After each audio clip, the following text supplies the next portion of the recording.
On the 15th of April, a TikTok user by the name of Ghostwriter977 posted this song onto the platform. The song, which was titled Heart on My Sleeve, was the long-awaited new collaboration between Drake and The Weeknd. The only problem? The song was created entirely through the use of artificial intelligence, or AI software. Within days, Drake's record label was scrambling to burn all traces of the song's existence. But it was too late, as it had already spread like wildfire, racking up millions of views across both TikTok and YouTube. Perhaps the most interesting part of this whole debacle, though, is that this AI-generated song was seemingly better received by fans than the real Drake's latest single, Search and Rescue. This raises the question, will AI begin to replace artists in the coming years? Before I answer that question though, if you're a fan of human-made content, make sure you subscribe to my channel. And if you haven't skipped this part just yet, maybe drop a like as well. Thank you. Now on with the video. To understand the problems surrounding AI music, we first need to look at what machine learning actually is, and how it works. Over the last few months, you've probably seen these AI-generated song covers pop up in your YouTube recommendations. Kendrick rapping Touch the Sky, Kanye singing Day and Night, Joe Biden rapping Boy's a Liar. Truthfully, the quality is kinda all over the place. I mean, some of them are really dodgy, but others are actually pretty convincing, and it's hard to believe this isn't the real artist's voice. Typically, the best ones involve artists with similar vocal ranges and accents. Like if you want Future to cover an Ariana Grande song, it's probably gonna turn out sounding like poop. To create an AI cover, you need to start with an artificial voice. Say you wanted to make Kendrick rap Orange Soda by Baby Keem, you would need to find an AI to mimic Kendrick's voice. To do this, you would have to find at least 100 5 to 10 second audio snippets of Kendrick rapping, and then put them all in a folder. This is what's called a dataset, and the AI will use all of this input to hopefully create a convincing fake voice. Once you have your dataset ready, you'll drag it into a program that will create your AI model. One of the more popular of these is Google Colab, which will train the model for free. However, there are other paid versions which are more effective. It'll take a while to load, but once it's done, you can move on to the next step. Here is where we'll bring in the Baby Keem side of the equation. You can drag in the Orange Soda a cappella, or you could just rap the song yourself and use that. You'll simply replace your vocals with the trained AI voice. Right there, you'll have your Kendrick cover. Then you'll mix the Kendrick a cappella vocals over the Orange Soda instrumental, and voila, you're done. What's amazing and terrifying about this is anyone can do it. Even I could pick it up pretty quickly, and I have next to no prior knowledge about how AI works. As far as we know, artificial intelligence has yet to create a convincing song in the style of a human artist without human interference. Going back to that fake Drake song, we actually don't know how much of that song was generated by an AI. Was it just the vocals, or also the lyrics? What about the beat? My guess would be that Ghostwriter977 made the beat, or bought it from somewhere, wrote the lyrics, and then recorded reference vocals before replacing those vocals with the AI models of Drake and The Weeknd. The lyrics could have been written by a lyric generator, but either way, a human had to be at least somewhat involved to make that song. In theory, an artificial intelligence could listen to every song ever made within minutes, something we can never do even if we lived for hundreds of years. This makes it a very powerful tool, with many implications to either help or harm artists. This has sparked a debate over how AI music should be regulated, where some think that AI is unethical and will lead to real musicians losing their jobs. Others hold the view that AI will actually make life easier for artists and open up new possibilities. So here, I'm going to break down the first side of the debate and give the argument as to why AI is an existential threat to the music industry.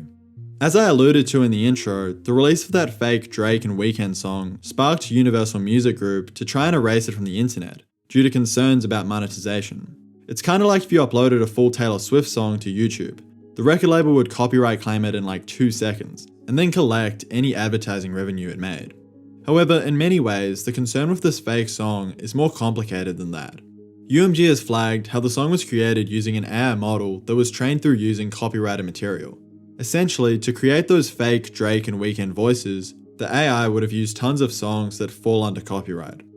Throughout April, UMG sent letters to streaming services like Apple Music and Spotify to remove AI-generated songs, as well as requesting that AI services be banned entirely from training AI models on copyrighted content. This action speaks to a worry held not only by huge corporations, but artists across the board. The idea that AI models will be trained using already existing songs without the original artists getting a cut of the profits. Whilst UMG has made a big splash in its reaction to these AI-generated songs, it's possible that its efforts to restrict the use of AI may be futile. In an article published by CNN Business, entertainment attorney Carl Falk said this: "I understand the intent behind the move, but I'm not sure how effective this will be, as AI services will likely still be able to access the copyrighted material one way or another." Like piracy, it seems like AI-generated music is something that the industry is going to have to adapt to rather than completely flush out. That said, there are serious questions to be addressed about who owns music made by an AI. Is it the person who created the AI program, the artist the AI was trained with, the person who used the program, or the machine itself? Whilst in the case of the fake Drake song, it's pretty obvious what the model was trained with, for other songs made through machine learning, it may not be as clear. This means that hit songs could be made through minimal effort, putting artists who have put years of work into their craft at risk of being put out of business or losing their creative drive. Perhaps huge artists like Drake and The Weeknd will be able to avoid being hurt by this. But what about smaller and up-and-coming artists? Already apps like Endel have the capability to artificially generate background music. So what does that mean for human creators who compose music for podcasts and videos? As far as we know, AI can't create new genres of music or new forms of art just yet. For example, if you go to an AI art generator, even the best ones won't be able to come up with something that doesn't fit into an art style humans have already created. In January this year, a man from New Zealand asked ChatGPT to write song lyrics in the style of Australian songwriter Nick Cave. Cave actually ended up responding to the lyrics, disregarding them as a grotesque mockery of what it is to be human. And yeah, those lyrics were cringy at best. But what Cave is getting at here is that art made by artificial intelligence, in his eyes, will always be of lesser value than that made by human artists, even if they appear indistinguishable. That's certainly a moral viewpoint, but perhaps one that will be shared less and less as AI progresses. For argument's sake, let's say I had two songs, one with lyrics written entirely by a human artist, and the other with lyrics written by an artificial intelligence. If I asked you which one you'd rather listen to, I'm guessing you'd choose the one with the human-made lyrics. But what if you couldn't tell the difference between the two? What if you found out tomorrow that Steve Lacy wrote Bad Habit with the help of ChatGPT? How would that make you feel about that song? Is good music always good music, regardless of how it was made? That's a question that I think is going to become very relevant over the coming months and years, because AI platforms are becoming more sophisticated seemingly every day. Maybe right now AI-generated lyrics can't compare to ones written by human artists, but so far we've underestimated just how fast AI technology can develop. For example, this is what Oleg Stavitsky, who was the CEO of Endel, said about AI just 3 years ago in 2020. AI music is simply not good enough to create a song that you will listen to and be like, I would rather listen to this than Drake. But now only 3 years later, songs like Heart on My Sleeve exist.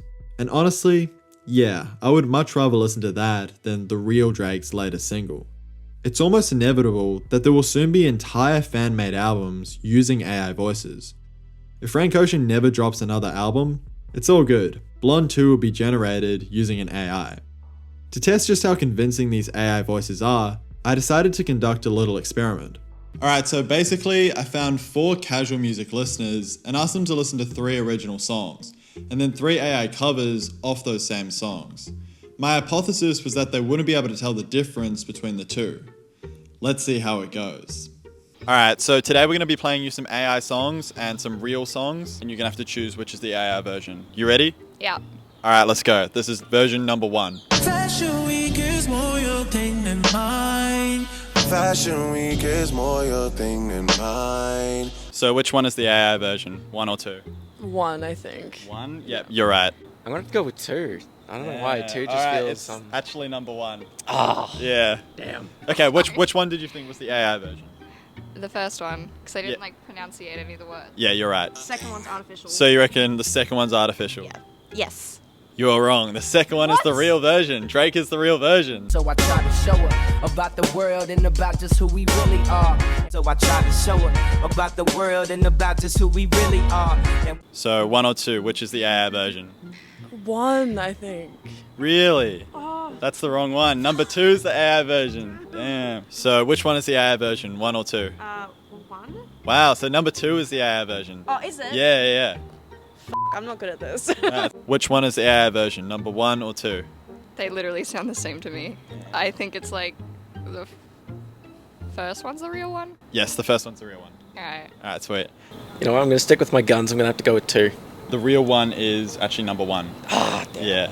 She think I'm a player, she keep running back though, only cause I pay her. She think I'm a player, she keep running back though, only cause I pay her. 1 or 2? AI. 2. 2, yep, you're right. Congrats, alright, you got 2 out of 3. So which one's the AI one? Number 1 or number 2? I reckon it's number 1 this time. Really? So just choose which is the AI version, number Okay. 1 or 2. First one. First one's the AI. I don't know, now you're like looking at me funny. I'm like, I Yeah, don't the second one's the AI. What the So you got all 3 wrong. Okay, which one is the AI version? 1 or 2? 2. You're right. Fantastic. So you got all 3 correct. Yeah. Let's go. So I think the results were pretty clear. On average, the people I talked to had a 42% accuracy rate at guessing the original version and the fake one, which supported my initial hypothesis.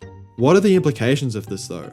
Assuming that AI covers and deepfakes are legally permitted to continue being made, then they'll undoubtedly become even more convincing.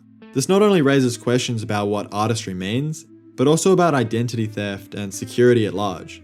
Focusing purely on the music though, I think the biggest threat to artists is listeners becoming indifferent to whether or not the real artists had a hand in creating something with their name and voice attached to it. That said, as of right now, listeners largely regard AI covers as fun gimmicks, and nothing more serious than that. Okay, so now that I've gone through the risks that AI presents to the music industry and artists, here I'm going to argue the other side of the debate, and explore why AI music may not be quite as scary as it seems on the surface. In truth, these fears about how AI will change the industry are kind of familiar. Similar debates over new technology like drum machines, sampling, and most recently online streaming have happened in the past, and the music industry has evolved in response. For example, back in 1989, De La Soul was sued for sampling a track by the Turtles. Co-founder of the band, Mark Volman, said this at the time: "Sampling is just a longer term for theft. Anybody who can honestly say sampling is some sort of creativity has never done anything creative." Sound familiar? Despite many lawsuits since then, sampling is still an important part of music production. In 2019, Tracklib reported that 15% of songs in the Billboard Hot 100 that year made use of samples. On the one hand, sample-based music can at times be very unoriginal, with artists getting away with barely altering the original work. But on the other, not just anyone can do what the great samplers like Madlib and RZA can do. I mean, they made sampling an art form in of itself. Could the same happen with AI technology? Then there's streaming, which of course came with the benefit of music being much easier to access, but also the downside of artists losing a massive revenue stream in physical media sales. Streaming has made it so that touring and merchandise is basically the only reliable way artists can turn a profit, which is why ticket prices can be so outrageous. However, an important aspect behind sampling and streaming being integrated into the music industry is legislation. There are clear laws that determine how a sample can be used. Typically, artists have to clear it with the original composer. As far as streaming goes, there's been a plethora of lawsuits that have made streaming platforms fair-ish for artists. It's still not great, but it's something. However, in the case of AI music, laws around who has the rights to create and distribute artificial voices of real people, as well as the use of copyrighted songs to make machine-generated ones, aren't very clear. For example, it was only last year that the Recording Industry Association of America, or the RIAA for short, flagged to the US trade representative that AI music generators posed a threat to copyright.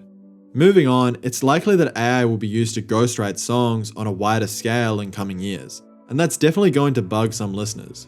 But then again, ghostwriting is already rampant in the music industry. Record labels have been manufacturing hits for decades.